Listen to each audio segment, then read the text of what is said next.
ನಿಮ್ಮ ಈ ಕರಾವಳಿ ಭಾಗದ ಜನರ ವಿರೋಧ ಕಟ್ಕೊಳ್ಳಿಕ್ಕೆ ಈ ಕೆಲಸ ಮಾಡ್ತಾ ಇಲ್ಲ. ನಾವು ನೀವು ಜೊತೆಯಾಗೇ ಬದುಕೋಣ.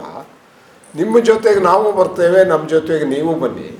ಈ ಎರಡು ಕೇಂದ್ರಗಳಿದ್ದರೆ ಸಣ್ಣ ಸಣ್ಣ ಕೇಂದ್ರಗಳಾಗಿ ಬೆಳೀಲಿಕ್ಕೆ ಅನುಕೂಲ ಆಗ್ತದೆ. ಅನ್ನೋದನ್ನು ಅವ್ರಿಗೆ ಕೂಡ ನಾವು ಮನದಟ್ಟು ಮಾಡಿಕೊಡ್ಬೇಕು.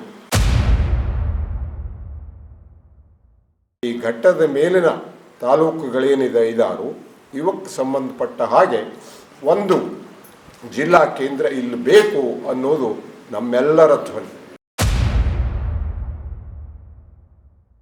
ಪ್ರಿಯ ವೀಕ್ಷಕರೇ, ಈ ವಿಡಿಯೋನ ನೋಡೋದಕ್ಕೂ ಮೊದಲು ನಮ್ಮ ಚಾನೆಲ್ ಅನ್ನ ಇನ್ನು ಸಬ್ಸ್ಕ್ರೈಬ್ ಮಾಡ್ಕೊಂಡಿಲ್ಲ ಆದರೆ ತಕ್ಷಣವೇ ಸಬ್ಸ್ಕ್ರೈಬ್ ಮಾಡ್ಕೊಳ್ಳಿ. ಹಾಗೆ ವಿಡಿಯೋ ಇಷ್ಟ ಆಗಿದ್ರೆ ಶೇರ್ ಮಾಡಿ. ಸ್ನೇಹಿತರೆ, ನಿಜವಾಗಿಯೂ ಪತ್ರಿಕೆಗಳಲ್ಲಿ ಓದ್ತಾ ಇದ್ದೆ ಜಿಲ್ಲೆ ಒಂದು ಕೇಂದ್ರ ಘಟ್ಟದ ಮೇಲೆ ಆಗಬೇಕು ಅನ್ನೋದನ್ನು. ನನಗದು ತಲೆ ಒಳಗೆ ಹೊಕ್ಕಿರಲಿಲ್ಲ. ನಾನಿನ್ನೂ ಆ ಬಗ್ಗೆ ಏನೂ ಯೋಚನೆ ಕೂಡ ಮಾಡಿರಲಿಲ್ಲ. ಇವತ್ತು ಸ್ನೇಹಿತರು ಬರೋದಕ್ಕೆ ಹೇಳಿದಾಗ ಬಂದೆ. ತುಂಬ ಖುಷಿ ಆಯಿತು ನನಗೆ. ಗೆಳೆಯ ಅನಂತಮೂರ್ತಿ ಹೆಗಡೆಯವರು ಮತ್ತು ಎಂ ಭಟ್ರು ಭಾಳ ಸಮಯೋಚಿತವಾಗಿ ಮಾತನಾಡಿದ್ದಾರೆ. ಈ ಹೋರಾಟ ಹೇಗೆ ನಡೆದು ಬಂತು, ಇದರ ಅವಶ್ಯಕತೆ ಏನು, ಇದನ್ನು ಮುಂದೆ ಹೇಗೆ ನಡೆಸ್ಕೊಂಡು ಹೋಗಬೇಕು ಅನ್ನೋದ್ರ ಬಗ್ಗೆ ತುಂಬ ಅದ್ಭುತವಾಗಿ ಮಾತನಾಡಿದ್ದಾರೆ ಅನಂತಮೂರ್ತಿ ಹೆಗಡೆಯವರೇ. ಈ ಹೋರಾಟಕ್ಕೆ ಬೇಕಾದ ಆರ್ಥಿಕ ಶಕ್ತಿಯನ್ನು ಕೊಡೋದಾಗಿ ನಮ್ಮ ಯಲ್ಲಾಪುರ ತಾಲೂಕಿನ ಪ್ರಸಿದ್ಧ TMS ಸಂಸ್ಥೆಯ ಚೇರ್ಮನ್ರು ಅಗ್ಗಾಶಿ ಕುಂಬರಿ ನಾರಾಯಣ ಭಟ್ರು ಹೇಳಿದ್ದಾರೆ. ಹಾಗಾಗಿ ನನಗನ್ನಿಸ್ತಾ ಇದೆ ಈ ಹೋರಾಟ ಭಾಳ ಯಶಸ್ವಿಯಾಗಿ ಮುಂದುವರಿತದೆ ಮತ್ತು ನಮ್ಮ ಕೆಲಸ ಆಗೇ ಆಗ್ತದೆ. ಇದರಲ್ಲಿ ಏನೂ ಅನುಮಾನ ಇಲ್ಲ. ಮತ್ತು ಈ ಹೋರಾಟ ಮಾಡುವವರಿಗೆ ಒಂದು ಮನೋಭಾವ ಬೇಕು. ಈಗ ಅಣ್ಣ ತಮ್ಮ ಇಬ್ಬರು ಹಿಸೆ ಆಗುವಾಗ ಅಣ್ಣಿಗೆ ಅಥವಾ ತಮ್ಮನಿಗೆ ಮೋಸ ಮಾಡಿ ಇನ್ನೊಬ್ಬನ ಹಿಸೆ ಆಗೋದಲ್ಲ. ತಮ್ಮನೂ ಅಭಿವೃದ್ಧಿ ಆಗಬೇಕು, ಅಣ್ಣನೂ ಅಭಿವೃದ್ಧಿ ಆಗಬೇಕು. ಪ್ರತ್ಯೇಕವಾಗಿ ಕೆಲಸ ಮಾಡೋ ಒಂದು ಕ್ಷೇತ್ರ ಇದ್ದರೆ ಇಬ್ಬರು ಒಂದೇ ಹಂತದಲ್ಲಿ ಬೆಳವಣಿಗೆಗೆ ಅನುಕೂಲ ಆಗ್ತದೆ. ನಾವು ನಮ್ಮ ಘಟ್ಟದ ಕೆಳಗಿನ ಕರಾವಳಿಯ ಸ್ನೇಹಿತರಿಗೆ ಇದನ್ನು ಮನದಟ್ಟು ಮಾಡಿಕೊಡ್ಬೇಕು. ನಮ್ಮಲ್ಲ ಒಂದು ವಿನಯವಂತಿಕೆ ಬೇಕು. ನಾವು ನಿಮ್ಮ ಈ ಕರಾವಳಿ ಭಾಗದ ಜನರ ವಿರೋಧ ಕಟ್ಕೊಳ್ಳಿಕ್ಕೆ ಈ ಕೆಲಸ ಮಾಡ್ತಾ ಇಲ್ಲ. ನಾವು ನೀವು ಜೊತೆಯಾಗೇ ಬದುಕೋಣ. ನಿಮ್ಮ ಜೊತೆಗೆ ನಾವು ಬರ್ತೇವೆ, ನಮ್ಮ ಜೊತೆಗೆ ನೀವು ಬನ್ನಿ. ಈ ಎರಡು ಕೇಂದ್ರಗಳಿದ್ದರೆ ಸಣ್ಣ ಸಣ್ಣ ಕೇಂದ್ರಗಳಾಗಿ ಬೆಳೀಲಿಕ್ಕೆ ಅನುಕೂಲ ಆಗ್ತದೆ. ಅನ್ನೋದನ್ನು ಅವ್ರಿಗೆ ಕೂಡ ನಾವು ಮನದಟ್ಟು ಮಾಡಿಕೊಡ್ಬೇಕು. ನಾನು ಅನೇಕ ಸಲ ದಕ್ಷಿಣ ಕನ್ನಡ ಅಂತೇನು ಹೇಳ್ತಿದ್ವಿ, ಈ ಉಡುಪಿ ಜಿಲ್ಲೆ ಮತ್ತು ಮಂಗಳೂರು ಜಿಲ್ಲೆ, ದಕ್ಷಿಣ ಕನ್ನಡ ಜಿಲ್ಲೆ, ಅಲ್ಲಿ ಪ್ರಾಯಶಃ ನಾನು ಒಂದು 2 ತಿಂಗಳಿಗೆ 3 ತಿಂಗಳಿಗೆ ಒಮ್ಮೆ ಆದರೂ ಆ ರೋಡ್ನಲ್ಲಿ ಹಾಯ್ತಾ ಇರ್ತೇನೆ. ನನಗೆ ಹಿಂದಿನ ನಾನು ಅಲ್ಲಿ ಶಿಕ್ಷಣ ಪೂರೈಸಿದ ಒಂದು ಸಂಬಂಧ ಇರೋದರಿಂದ ಎಷ್ಟು ಅನ್ಯೋನ್ಯವಾಗಿದ್ದಾರೆ ಅವರು. ಬೈಂದೂರಿನಲ್ಲಿ ಹೊರಟು ಬಸ್ ಮಂಗಳೂರಿಗೆ ಹೋಗ್ತದೆ, ಮಂಗಳೂರಿಂದ ಹೊರಟಿದ್ದು ಬೈಂದೂರಿಗೆ ಬರ್ತದೆ. ಎಲ್ಲೂ ಪಾಸ್ಪೋರ್ಟು ವೀಸಾ ಇಲ್ಲ, ಅವರು ಇವರು ಅಂತ ಜಗಳ ಕುಸ್ತಿ ಇಲ್ಲ, ಏನಿಲ್ಲ. ಆ ಜಿಲ್ಲೆ ಈ ಜಿಲ್ಲೆ ಎರಡೂ ಕೂಡಿ ಅಭಿವೃದ್ಧಿ ಹೊಂದ್ತಾ ಇದ್ದಾರೆ. ಹಾಗಾಗಿ ನಮ್ಮಲ್ಲಿ ಕೂಡ ಅದು ಈ ಸ್ಟಾರ್ಟಿಂಗ್ ಟ್ರಬಲ್ ಒಂದು ಸ್ವಲ್ಪ ಇರ್ತದೆ. ಹಾಗೆ ಅದೇನೋ ಅವರು ಬೇರೆ ಮನೆ ಮಾಡ್ಕೊಂಡು ಬಿಡ್ತಾರೆ ಅನ್ನೋ ಭಯ ಇರ್ತದೆ. ಆ ಥರದ್ದು ಏನೂ ಆಗಲಿಕ್ಕಿಲ್ಲ. ನಾವು ಕರಾವಳಿಯವರು ಮಲೆನಾಡವರು ಎರಡೂ ಜನ ಕೂಡಿಯೇ ತುಂಬ ವ್ಯವಸ್ಥಿತವಾದ ರೀತಿಯಲ್ಲಿ ಅಭಿವೃದ್ಧಿ ಆಗೋದಕ್ಕೆ ಸಾಧ್ಯ ಇದೆ. ಹಾಗಾಗಿ ಈ ಘಟ್ಟದ ಮೇಲಿನ ತಾಲೂಕುಗಳೇನಿದೆ 5 ಇವಕ್ಕೆ ಸಂಬಂಧಪಟ್ಟ ಹಾಗೆ ಒಂದು ಜಿಲ್ಲಾ ಕೇಂದ್ರ ಇಲ್ಲಿ ಬೇಕು ಅನ್ನೋದು ನಮ್ಮೆಲ್ಲರ ಧ್ವನಿ. ಇನ್ನು ಶಿರಸಿ ಸ್ನೇಹಿತರಿಗೆ ಒಂದು ಆಶ್ವಾಸನೆಯನ್ನು ನಾನು ಕೊಡ್ತೇನೆ ತಾಲೂಕಿನ ಜನರ ಪರವಾಗಿ. ಈ ಯಲ್ಲಾಪುರ ತಾಲೂಕು ತುಂಬ ತುಂಬ ಅದ್ಭುತವಾದಂಥ ಚಳುವಳಿಗಳನ್ನು, ಹೋರಾಟಗಳನ್ನು ಸಾವಿರಾರು ಸಂಖ್ಯೆಯಲ್ಲಿ ಈ ಬೀದಿಯ ಮೇಲೆ ಓಡಾಡಿ ನಡೆಸಿದಂಥ ಒಂದು ಗಂಡು ಮೆಟ್ಟಿನ ಜಾಗ ಇದು. ಇದಕ್ಕೆ ಭಾಳ ಒಂದು ನೆಲೆಗಟ್ಟು ತುಂಬ ಗಟ್ಟಿಯಾಗಿದೆ, ಒಳ್ಳೆಯ ಇತಿಹಾಸ ಇದೆ. ಇಲ್ಲಿ ಮಾಗೋಡು ಜಲಪಾತ ಏನು ಇಲ್ಲಿದೆ, ಅದಕ್ಕೊಂದು ಡ್ಯಾಮ್ ಹಾಕುವ ಅದರ ವಿರುದ್ಧವಾಗಿ ಒಂದು ಸಂಘಟನೆ ನಡೀತಲ್ಲ, ಬಹಳ ದೊಡ್ಡ ಸಂಖ್ಯೆಯಲ್ಲಿ ನಡೀತು. ಜಾಗತಿಕ ಪರಿಸರ ಪ್ರಿಯರ ಗಮನವನ್ನು ಸೆಳೆದಂಥ ಒಂದು ಆಂದೋಲನ ಆ ಕಾಲಕ್ಕಾಯಿತು. ಆಮೇಲೆ ಕೈಗಾದಲ್ಲಿ ಅಲ್ಲಿ ಅಣುಸ್ಥಾವರ ಏನೋ ಕಟ್ಲಿಕ್ಕೆ ಶುರು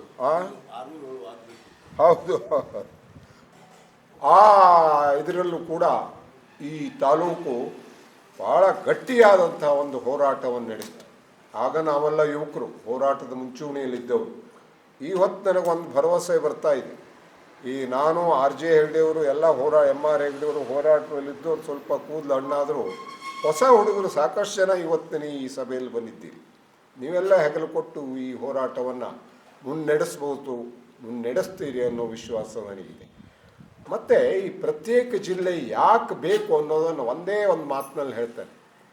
ಹಿಂದೆ ಒಂದು ಕಾಲಕ್ಕೆ ಈ ದೇಶದಲ್ಲಿ ಬುದ್ಧ ಅನ್ನುವ ಒಬ್ಬ ಮಹಾಪುರುಷ ಆಗಿ ಹೋದ.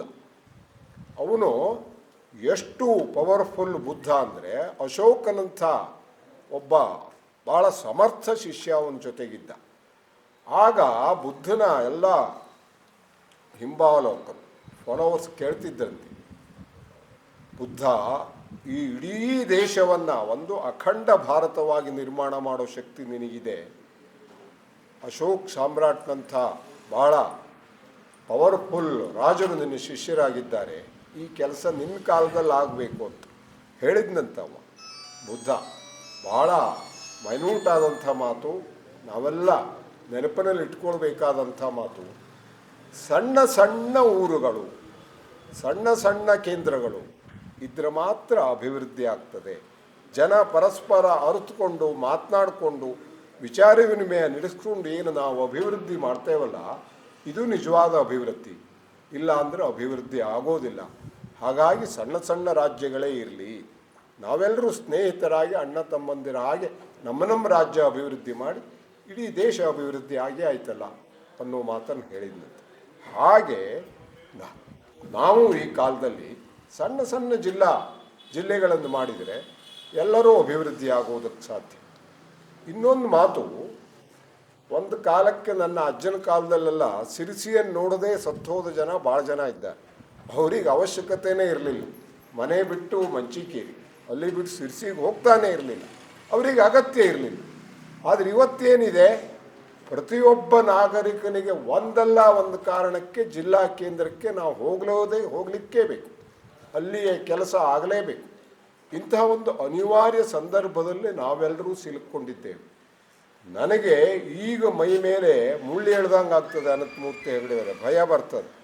40 ವರ್ಷದ ಹಿಂದೆ ನಾವು ಪ್ರತಿನಿತ್ಯ ಕಾರವಾರಕ್ಕೆ ಕಳೆದಾಡ್ತಿದ್ವಿ. ನಾವು ಸಾಂಸ್ಕೃತಿಕ ಸಂಘಟನೆ ಅದು ಇದು ಕೆಲಸ ಇಟ್ಟುಕೊಂಡು ಎಲ್ಲ ಕೆಲಸ ಅಲ್ಲಿ ಕಾರವಾರದಲ್ಲೇ ಆಗಬೇಕು. ಒಂದೂ ರಸ್ತೆ ಸರಿ ಇರಲಿಲ್ಲ. ಯಲ್ಲಾಪುರಕ್ಕೆ ಬಂದು ಬಸ್ ಹತ್ತು ಕುಳಿತರೆ 4.25 ತಾಸದಲ್ಲಿ ಕಾರವಾರಕ್ಕೆ ಹೋಗ್ತೀವಿ. ನಾವು ಹೋದ ಯಾವ ಅಧಿಕಾರಿ ಆವತ್ತಲ್ಲಿಲ್ಲ ಅಂದರೆ ಮತ್ತೆ ನಾವು ಕಾರವಾರದಲ್ಲಿ ಉಳ್ಕೋಬೇಕು, ಮರುದಿನ ಉಳಿಬೇಕು, ಆಮೇಲೆ ಕೆಲಸ ಮಾಡ್ಕೊಬೇಕು. ಇದೆಲ್ಲ ಈ ಕಾಲಕ್ಕೆ ಹೊಂದುವಂಥ ಒಂದು ಸಂಗತಿಗಳಲ್ಲ. ಹಾಗಾಗಿ ಇಂಥ ಒಂದು ಸಣ್ಣ ಸಣ್ಣ ಕೇಂದ್ರಗಳನ್ನು ಮಾಡಿಕೊಂಡ್ರೆ ಎಲ್ಲರಿಗೂ ಅನುಕೂಲ ಆಗ್ತದೆ ಅಂತ ನಾನು ಹೇಳ್ತೇನೆ. ಇನ್ನೊಂದು, ಈ ಎಲ್ಲ ಅಭಿವೃದ್ಧಿಗಳು ನಮ್ಮಲ್ಲಿ ಈಗ ಅಗ್ಗಾಶಿ ಕುಂಬ್ರೆಯವರು ಹೇಳಿದರು, ಫ್ಲಡ್ ಬಂದರೆ ಹಣ ಬರಬೇಕು, ಬ್ರಿಡ್ಜ್ ಕೊಚ್ಚೋದ್ರೆ ಹಣ ಬರಬೇಕು, DC ಅವ್ರ ಹತ್ರ ಹಣ ಇರ್ತದೆ, SP ಅವರು ಈ ಇಡೀ ಜಿಲ್ಲೆಯ ಆಡಳಿತಾತ್ಮಕ ಪೊಲೀಸ್ ಕಂಟ್ರೋಲ್ ಅವರು. ಎಲ್ಲಿ ಸ್ವಾಮಿ, ಜಿಲ್ಲೆಯ DCಗೆ ಕಾರವಾರ ಅಂಕೋಲ ಬಿಟ್ಟರೆ ಯಲ್ಲಾಪುರ ಸಿರ್ಸಿ ಸಿದ್ದಾಪುರ ಅವರ ಅಧಿಕಾರಾವಧಿಯಲ್ಲಿ ಒಂದು ಸರ್ತಿನೂ ನೋಡಿರಲಿಕ್ಕೆ. ಈ ಜಿಲ್ಲೆಯ, ಇಷ್ಟು ದೊಡ್ಡ ಜಿಲ್ಲೆಯ, ಇಷ್ಟು ಸಂಪದ್ಭರಿತ ಜಿಲ್ಲೆಯ ಭೂಭಾಗದ ಒಂದು ಪ್ರಾಥಮಿಕ ಜ್ಞಾನ ಕೂಡ ಅಧಿಕಾರಿಗಳಿಗೆ ಇರೋದಕ್ಕೆ ಸಾಧ್ಯ ಇಲ್ಲ. ಯಾವ ಅಧಿಕಾರಿ ಇಟ್ಕೊಳ್ಳಿಕ್ಕೆ ಸಾಧ್ಯ ಇದೆ ಇಷ್ಟು ದೊಡ್ಡ ಜಿಲ್ಲೆದು? ಹಾಗಾಗಿ ಇಲ್ಲಿ ಅಭಿವೃದ್ಧಿ ಕೆಲಸಗಳು ಆಗೋದಿಲ್ಲ. ಮತ್ತು ಅವರು ಹೇಳಿದಾಗೆ ನಮಗೆ ಆ ಹೋರಾಟದ ಕಿಚ್ಚು ಇಲ್ಲ. ನಾವು ಇವತ್ತೆಲ್ಲ ನಾಳೆ ಹೋಗಿ ಮತ್ತೆ ನಾಡ್ದು ಹೋಗಿ ಆ ದುಡ್ಡು ತರುವ ಒಂದು ಹೋರಾಟದ ಕಿಚ್ಚು ನಮಗಿಲ್ಲ, ನಮಗಷ್ಟು ವ್ಯವಧಾನ ಕೂಡ ಇಲ್ಲ. ಹಾಗಾಗಿ ಈ ಕೆಲಸ ನೀವೇನು ಹೊರಟಿದ್ದೀರಿ ನಿಜಕ್ಕೂ ಒಳ್ಳೆಯ ಕೆಲಸ, ಇದು ಆಗಲೇಬೇಕಾದ ಕೆಲಸ. ಹಾಗಾಗಿ ಇಂಥ ಒಂದು ಕೆಲಸಕ್ಕೆ ನಾವೆಲ್ಲರೂ, ಯಲ್ಲಾಪುರ ತಾಲೂಕಿನ ನಾವೆಲ್ಲರೂ ನಿಮಗೆ ಸಪೋರ್ಟ್ ಮಾಡ್ತೇವೆ. ಇನ್ನೂ ಜಿಲ್ಲಾ ಕೇಂದ್ರ ಸಿರ್ಸಿಯೋ ಯಲ್ಲಾಪುರವೋ ಸಿದ್ದಾಪುರವೋ ಇದಕ್ಕೆ ನಾವು ತಲೆ ಕೆಡಿಸ್ಕೊಳ್ಬೇಕಾದ ಅನಿವಾರ್ಯನೇ ಇಲ್ಲ. ಯಲ್ಲಾಪುರ ಸ್ನೇಹಿತರ ಕ್ಷಮೆ ಕೇಳಿ ಒಂದು ಮಾತು ಹೇಳ್ತೇನೆ, ನನ್ನ ವೈಯಕ್ತಿಕವಾಗಿ ನೀವು ಜಿಲ್ಲಾ ಕೇಂದ್ರ ಎಲ್ಲ ಆಗಬೇಕು ಅಂತ ಕೇಳಿದರೆ ನಾನು ಯಲ್ಲಾಪುರದವನಾಗಿಯೂ ಹೇಳ್ತೇನೆ, ಅದು ಸಿರ್ಸಿಯಲ್ಲೇ ಆಗಲಿ ಅಂತ. ಯಾಕೆ ಹೇಳ್ತೇನೆ ನಾನು, ಸಿರ್ಸಿಯ ಇನ್ಫ್ರಾಸ್ಟ್ರಕ್ಚರ್ ಏನು, ಸಿರ್ಸಿಯಲ್ಲಿರೋ ಕಟ್ಟಡಗಳ ಸಂಖ್ಯೆ ಏನು, ಅಲ್ಲ ಅದು ಮಾಡೋಣ ನಾವು. ಇದು ನನ್ನ ವೈಯಕ್ತಿಕ ನಿಲುವು, ಇದು ನನ್ನ ವೈಯಕ್ತಿಕ ಅಭಿಪ್ರಾಯ. ಅಂತೂ ನಮ್ಮ ಘಟ್ಟದ ಮೇಲೆ ಅಂಥ ಒಂದು ಕೆಲಸ ಆಗಲಿ, ನಿಮ್ಮೆಲ್ಲರ ಜೊತೆಗೆ ನಾವೆಲ್ಲರೂ ಇದ್ದೇವೆ ಅಂತ ಹೇಳ್ತಾ ನನ್ನ 2 ಮಾತನ್ನು ಮುಗಿಸ್ತೇನೆ. ನಮಸ್ಕಾರ. ವೀಕ್ಷಕ ಮಹಾಪ್ರಭುಗಳೇ, ನಮ್ಮ ಚಾನಲ್ ಅನ್ನು ಸಬ್ಸ್ಕ್ರೈಬ್ ಮಾಡಿ, ಶೇರ್ ಮಾಡಿ, ಪ್ರೋತ್ಸಾಹಿಸಿ.